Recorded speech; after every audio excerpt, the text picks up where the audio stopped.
இன்னைக்கு காலையிலேருந்து back to back மகாநதியிலேருந்து அப்டேட்டு, ஸ்டோரி, போஸ்ட்டு நிறைய நிறைய வந்து பிடிஎஸ் வீடியோ எல்லாமே வந்துக்கிட்டு இருக்கு. பயங்கரமாக வந்துக்கிட்டு இருக்கு அப்படின்னு தான் சொல்லணும். முக்கியமாக விஜய் காவேரி.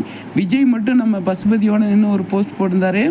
இப்போ நம்ம டைரக்டர் பிரவீன் சார் வந்து சூப்பரான ஒரு போஸ்ட் போட்டிருக்காங்க. விஜய் வந்து காவேரியை மீட் பண்ணி பேசுகிற மாதிரி. அந்த போஸ்ட்டை பார்க்கும்போது எனக்கு என்ன தோணுச்சு அப்படின்னா, அப்கமிங்கில் வந்து விக்காவுக்கான ஸ்பெஷல் சீன்லாம் இருக்குது அப்படிங்கிற மாதிரி எனக்கு தோணுச்சு. நிறைய நிறைய சீன்லாம் கண்டிப்பாக வைப்பார் நம்ம டைரக்டர். ஏன்னா பிரிச்சுட்டாங்க இல்லையா, அதனால் வந்து அப்கமிங்கில் விக்காவுக்கு மட்டும் தனியாக ஸ்பெஷலாக வந்து நிறைய விஷயங்கள் பண்ணுவாங்க. அது மட்டும் இல்லாமல் பார்த்தீங்க அப்படின்னா, இதில் முக்கியமான இதை நோட் பண்ணிங்களா, காஸ்டியூம் வந்து ஒரே காஸ்டியூமில் இருக்கார் விஜய்.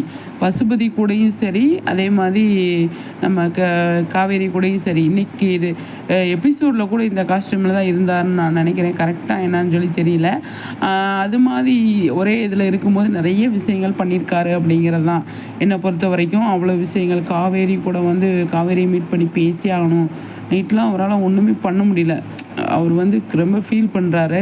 அதனால் காவேரியை பார்க்கணும் அப்படின்னு நினைக்கிறாங்க. காவேரி வந்து ரோட்டு பக்கம் போயிட்டுருக்காங்களா என்ன ஏதுன்னு சொல்லி தெரியல. ஆனால் நைட்டில் தான் காவேரியை மீட் பண்ணி நடு ரோட்டில் மீட் பண்ணி பேசுகிறாரு. என்ன பண்ணுறாங்க எது பண்ணுறாங்கன்னு சொல்லி தெரியல.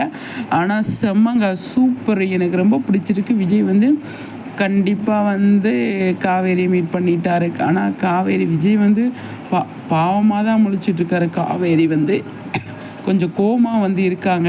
ஏன் காவேரி கோவப்படுறீங்க அப்படிங்கிற மாதிரி தான் இருந்தது. பசுபதியோடு இருக்கிற போஸ்ட்டை பார்க்கும்போது எனக்கு என்ன தோணுது அப்படின்னா, பசுபதிக்கும் இந்த காஸ்டியூம்லேயே என்ன பிரச்சனை விஜய்க்கு அப்படின்னு சொல்லி தெரியல. இப்போ பிடிஎஸ் வீடியோ பார்த்தீங்க அப்படின்னா கோவிலில் தான் வந்து ஷூட் பண்ணிகிட்ருக்காங்க. அது என்ன ஏதுன்னு சொல்லி தெரியல. பயங்கரமாக போயிட்டுருக்குங்க நம்மளோட மகாநதி. அவ்வளோ இன்ட்ரெஸ்டிங்காக போயிட்டுருக்கு. இந்த போஸ்ட்லாம் பார்க்கும்போது நம்ம மிகவும் பிரிச்சுட்டிங்களே அப்படின்னு நினச்சிட்டு இருக்கிற டைமில் கவலைப்படாதீங்க, நான் தர்றேன், நான் இருக்கேன் அப்படின்னு நம்ம டைரக்டர் வந்து போஸ்ட் போட்டிருக்காரு. அதை பார்க்கும்போது அவ்வளோ ஹாப்பியாக இருக்குது. அடுத்தடுத்து என்ன நடக்குது